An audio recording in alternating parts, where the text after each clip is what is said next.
Hello dear students, today we are going to discuss Copernican revolution topic of chapter named as changing culture tradition, and this topic is on page number 165 in your NCERT book, and this is the last video of this chapter. So today this chapter will be finished and I hope you are doing your work timely and parallelly. So let's start the topic. As we know कि वहाँ पर जो था वो revival चल रहा था Italian cities में. लोग ह्यूमैनिटी के बारे में सोचने लग गए थे, लेकिन जो क्रिश्चियन नोशन चल रहा था ना, एक मैन को लेके क्रिश्चियन थिंकिंग चल रही थी. तो वो ये थिंकिंग चल रही थी, चर्चेज़ में ये कहा जा रहा था कि जो मैन है ना वो एक सिनर है. क्या है? सिनर है, पापी है. मतलब एक जो अर्थ है वो हमारे पाप का यानी सिन का जो है वो बर्डन को झेल रही है. लेकिन जो साइंटिस्ट थे ना, उन्होंने इस चीज़ को बहुत ही डिफरेंट एंगल से देखा था, अर्थ को बहुत ही डिफरेंट एंगल से देखा था. तो कॉपरिकन जो थे ना वो एक साइंटिस्ट थे. कौन थे? एक साइंटिस्ट थे और उनका नाम था कॉपरनिकस. क्या नाम था? कॉपरनिकस. तो उन्होंने ये साइंटिफिक थ्योरी को वहाँ पर मतलब स्टडी किया. वो एक साइंटिस्ट थे कॉपरनिकस. इनका जो लाइफ स्पैन टाइम था दैट इज़ 14732 to 1543. तो इन्होंने ये सारी स्टडी को साइंटिफिक तरीके से पढ़ना स्टार्ट कर दिया था. क्या कहा जा रहा था चर्चेज़ में कि जो मैन है वो सिनर है और जो अर्थ है वो एक बर्डन सहन कर रही है, यानी एक सिनफुल प्लेस बन चुकी है. अर्थ क्या बन चुकी है? सिनफुल प्लेस बन चुकी है ड्यू टू मैन. ऐसी जो थिंकिंग थी वो चर्चेज़ में जो प्रीस्ट थे वो लोगों के माइंड में डाल रहे थे. तो सिनफुल प्लेस बन चुकी है और वो क्या है? सेंटर है पूरे के पूरे सोलर सिस्टम का, या हम कहेंगे सेलेस्टियल प्लैनेट्स जो हैं वो इसके चारों तरफ घूमते हैं. अर्थ जो है वो सेंटर है यूनिवर्स में. तो ऐसी थिंकिंग पे लोगों को बिलीव करवाया जा रहा था चर्चेज़ के द्वारा, या हम कहेंगे प्रीस्ट के द्वारा. तो जो साइंटिस्ट थे उन्होंने इस थ्योरी को गलत कर दिया था.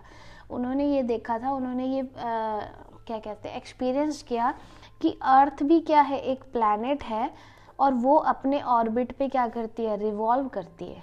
बाकी प्लैनेट की तरह अपने ही ऑर्बिट पे वो रिवॉल्व करती है, लेकिन वो रिवॉल्व किसके अराउंड करती है? सन के अराउंड करती है. तो इस थ्योरी को या इस एक्सपीरियंस को कॉपरनिकस ने फील किया था, लेकिन उन्होंने ना इस आर्टिकल को या अपनी इस थ्योरी को पब्लिश नहीं होने दिया. इस थ्योरी को पब्लिश नहीं होने दिया. क्यों नहीं पब्लिश होने नहीं दिया? क्योंकि वहाँ पे प्रीस्ट की पावर बहुत ज़्यादा थी. क्या थी? प्रीस्ट की पावर बहुत ज़्यादा थी और उन्हें डर था कि अगर उन्होंने इस थ्योरी को पब्लिश होने दिया तो कहीं जो प्रीस्ट है वो उन्हें कॉपरनिकस का मर्डर ही ना करा दें या उनकी डेथ ही ना करवा दे. तो उस वजह से उन्होंने इस मैन्युस्क्रिप्ट को या इस डॉक्यूमेंट को पब्लिश होने नहीं दिया था. इनके एक फॉलोवर हुआ करते थे जिनका नाम था जोआचिम रिटिकस. ये इनके फॉलोवर थे और जब ये डेथ बेड पे थे ना कॉपरनिकस, जब ये इनका डेथ टाइम था, उस डेथ टाइम पे उन्होंने जोआचिम रिटिकस को इस थ्योरी के बारे में बताया था, अपना मैन्युस्क्रिप्ट दिया था. लेकिन इन्होंने भी इस थ्योरी को पब्लिश कराने में 50 ईयर्स लगा दिए थे. कम से कम 50 साल लग गए थे इन्हें इस आर्टिकल को पब्लिश कराने में, इस आइडिया को लोगों तक स्प्रेड करवाने में. तो उन्होंने लोगों के मन में ये मेंटालिटी बनाई कि ये सब कुछ जो है वो गलत है. जो सन है वो सेंटर है यूनिवर्स का और हर प्लैनेट की तरह अर्थ भी अपने ऑर्बिट पे घूमती है और वो किसके अराउंड घूमती है? सन के अराउंड घूमती है. तो इनका जो आर्टिकल था जिसका नाम था डी रिवोल्यूशन बस, इस नेम से इनका आर्टिकल था जिसको जोआचिम रिटिकस ने स्प्रेड किया था, या हम कहेंगे इसको पॉपुलराइज किया था. तो उन्होंने इस मतलब आइडिया को क्या बनाया था, लोगों के दिमाग में डाला था और एक डिफरेंस क्रिएट किया था हेवन और अर्थ के बीच में. उन्होंने लोगों को ये बताया था कि there is a difference between heaven and earth. उन्होंने ये कहा था कि जो एस्ट्रोनॉमर्स थे तो उन्होंने हेवन और अर्थ में काफ़ी ज़्यादा डिफरेंस बताया था, और उसके बाद भी बहुत सारे साइंटिस्ट ऐसे आए थे जिन्होंने साइंटिफिक स्टडी वहाँ पर शुरू कर दी थी, जिसमें से एक नाम है जॉन्स केपलर। आपने अगर टेंथ में इन साइंटिस्ट के बारे में जाना भी होगा। इनका जो लाइफ टाइम था वो 1571-1630 टाइम पीरियड लाइफ स्पैन था। और साथ ही साथ एक और साइंटिस्ट आए थे जिसका नाम था गैलीलियो। गैलीलियो को तो शायद आप इनके नेम से आप फैमिलियर हो, गैलीलियो गैलीली। ये इनका जो लाइफ टाइम था वो 1564 था। इन्होंने थ्योरीज दी थी अपनी अपनी, और लोगों को उन पे बिलीव करना स्टार्ट करवाया था। क्यों? क्योंकि इन्होंने प्रूफ दिए थे, एक्सपेरिमेंट किए थे इन्होंने अपनी नॉलेज के बेसिस पे। तो वहाँ पे जो लोग थे ना, वो नॉलेज के बेस पे एक्सपेरिमेंट करने लग गए थे और उससे रिजल्ट आउट करने लग गए थे। तो केपलर ने क्या बताया था? यही बताया था कि जो अर्थ है वो अपने ऑर्बिट पे घूमता है, एंड यूनिवर्स का जो सेंटर है वो सन है, ये इन्होंने बताया था। गैलीलियो ने क्या बताया था? मोशन स्टडी दी थी। आपने 10th में पढ़ी होगी मोशन स्टडी, जो गैलीलियो ने दी थी। फिर इज़ाक न्यूटन आया था, जिन्होंने अपनी ग्रेविटेशन थ्योरीज को स्प्रेड किया था। जिन्होंने क्या बताया था? ग्रेविटेशनल फोर्स के बारे में बताया था। आपको याद ही होगा कि वो एप्पल जो है वो ट्री से गिरता है, तो उसके बाद जो भी वो स्टोरी थी, तो ग्रेविटेशनल थ्योरी को इन्होंने बताया था। तो अल्टीमेटली हम ये कह सकते हैं कि वहाँ पे इटालियन सिटीज़ में या यूरोपियन सिटीज़ में साइंटिफिक स्टडी का भी एक कल्चर चल पड़ा था। वहाँ पे लोग साइंस के बारे में, साइंटिफिक नॉलेज को गेन करना स्टार्ट कर चुके थे। तो इस तरह से हम कहेंगे कि वहाँ पे एक कॉपरनिकन रेवोल्यूशन आया था, मतलब एक साइंटिफिक स्टडी का रेवोल्यूशन आया था। लोगों ने साइंटिफिक स्टडी पढ़नी शुरू कर दी थी। Now we are going to discuss our next topic, that is reading the universe. लोगों ने यूनिवर्स के बारे में रीड करना स्टार्ट कर दिया था। तो जो गैलीलियो थे साइंटिस्ट, उन्होंने ये बताया था, यानी उन्होंने बाइबल को ये मार्क किया था। उन्होंने ये कहा था कि जो बाइबल है ना, वो आपको एनलाइटमेंट दे सकती है, यानी एक रास्ता, एक लाइट दे सकती है, जिससे आप एक रोड बना सकते हैं हेवन के लिए। क्या बना सकते हैं? हेवन के लिए रोड बना सकते हैं। लेकिन हेवन में क्या काम होता है, कैसे काम होता है, हाउ द हेवन वर्क्स, एक जो स्वर्ग है वो कैसे काम करता है, ये इसका डिस्क्रिप्शन जो है वो बाइबल में नहीं दिया गया है। तो बाइबल सिर्फ आपको भगवान को प्राप्त करने का रास्ता बता सकते हैं, लेकिन उस स्वर्ग में कैसे वो स्वर्ग बना, वो कैसे काम करते, उसके बारे में बाइबल में कोई डिस्क्रिप्शन नहीं दी गई है। तो उन्होंने ये भी कहा कि जो नॉलेज है ना, नॉलेज और जो बिलीफ है, इन दोनों में बहुत ज़्यादा डिफरेंस होता है। तो उन्होंने इन डिफरेंस को सेटिस्फाइड तरीके से लोगों को बताया था। उन्होंने कहा था कि नॉलेज के बेस पे आप क्या कर सकते हैं,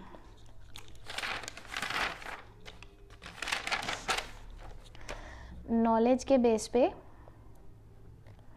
आप एक्सपेरिमेंट कर सकते हैं, और उस एक्सपेरिमेंट से निकले हुए रिजल्ट को आप एक फैक्ट की तरह या एक बिलीफ की तरह ले सकते हैं। तो उन्होंने अल्टीमेटली, या हम कहेंगे लिटरली, यही कहा था कि जो नॉलेज है वो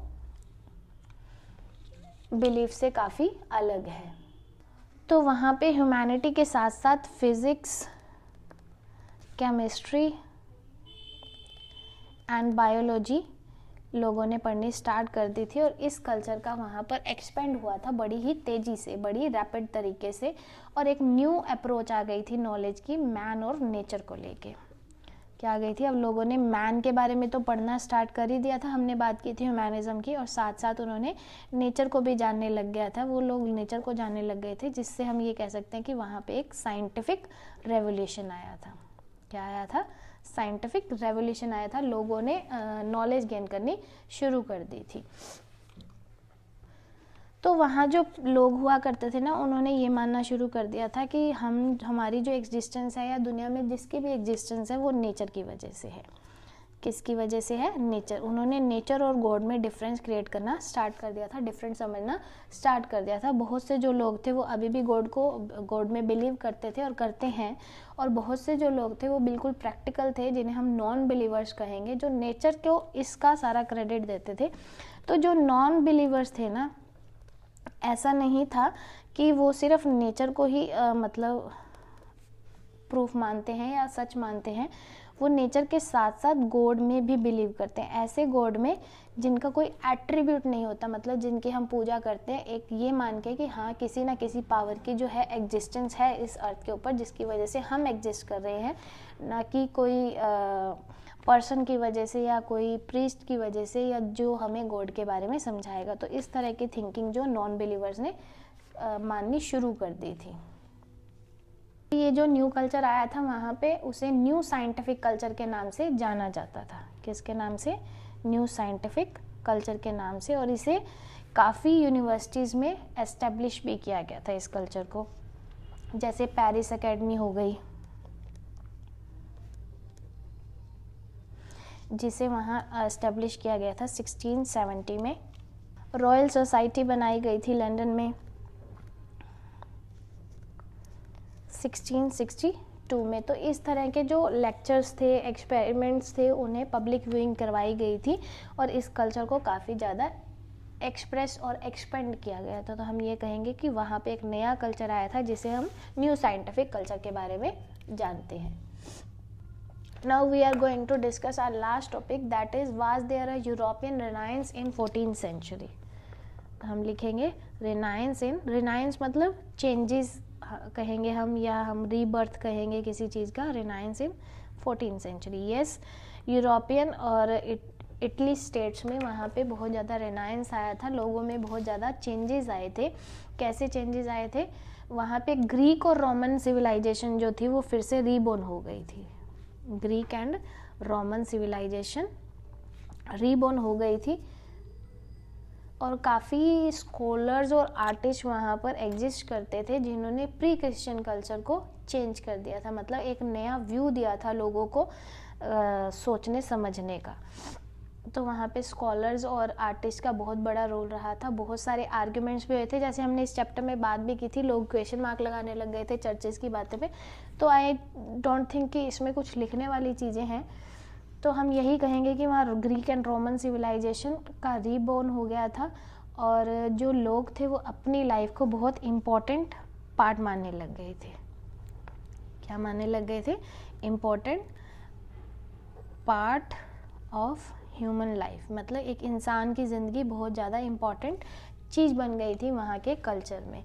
और जो लिटरेरी थी और जो आर्टिस्टिक वर्क था वो बहुत ज़्यादा ब्लूम करने लग गया था, यानी blooming of artistic work, artist लोगों के जो काम थे वो, और जो लिटरेचर था यानी लोगों की जो पढ़ने की क्षमता थी वो इंक्रीज़ होने लग गई थी। तो ये कुछ वहाँ पे चेंज हो गए थे, वो कल्चर चेंज हो गया था और वो उस कल्चर को क्या नाम दिया गया था? New civilization. क्या नाम दिया गया था? New civilization.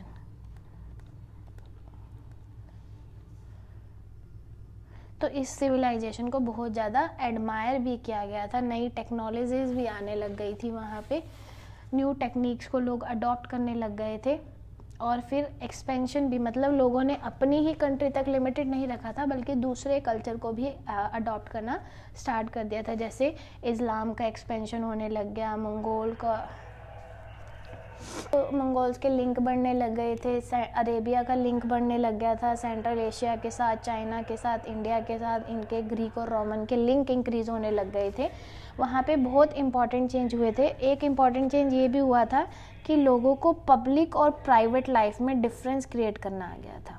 क्या आ गया था? पब्लिक और प्राइवेट लाइफ को। तो पब्लिक लाइफ वो वही कहते थे जिसे गवर्न किया जाता था गवर्नमेंट के द्वारा, और प्राइवेट लाइफ उनकी खुद की लाइफ को, वो इन दोनों में वो डिफरेंस क्रिएट करने लग गए थे। उन्होंने पब्लिक रोल और प्राइवेट रोल को इंडिविजुअली लेना स्टार्ट कर दिया था। तो वहाँ पे ये मतलब जो पहले 3 ऑर्डर्स चल रहा था लोगों ने उसे अब इंक्लूड करना बंद कर दिया था। लोगों ने ये मानने लग गया था कि एक इंडिविजुअल की खुद की भी पर्सनालिटी होती है, खुद की भी कोई पहचान होती है, आइडेंटिफिकेशन होती है। पहले क्या कहा जाता था कि एक ऑर्डर में तो एक पर्सन जो था वो बिलोंग करेगा ही करेगा, लेकिन अब ऐसा नहीं था।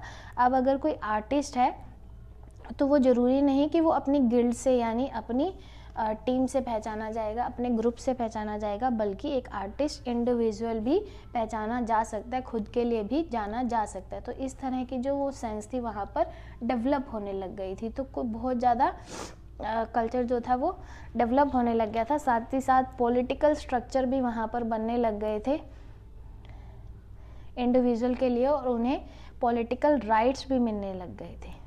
क्या मिलने लग गए थे? पॉलिटिकल राइट्स मिलने लग गए थे। तो अल्टीमेटली हम यही कहेंगे कि वहाँ पे डिफरेंट रीजन जो यूरोप का था वहाँ पे डेवलपमेंट स्टार्ट होने लग गया था। डिफरेंट लैंग्वेजेस वहाँ यूज़ होने लग गई थी।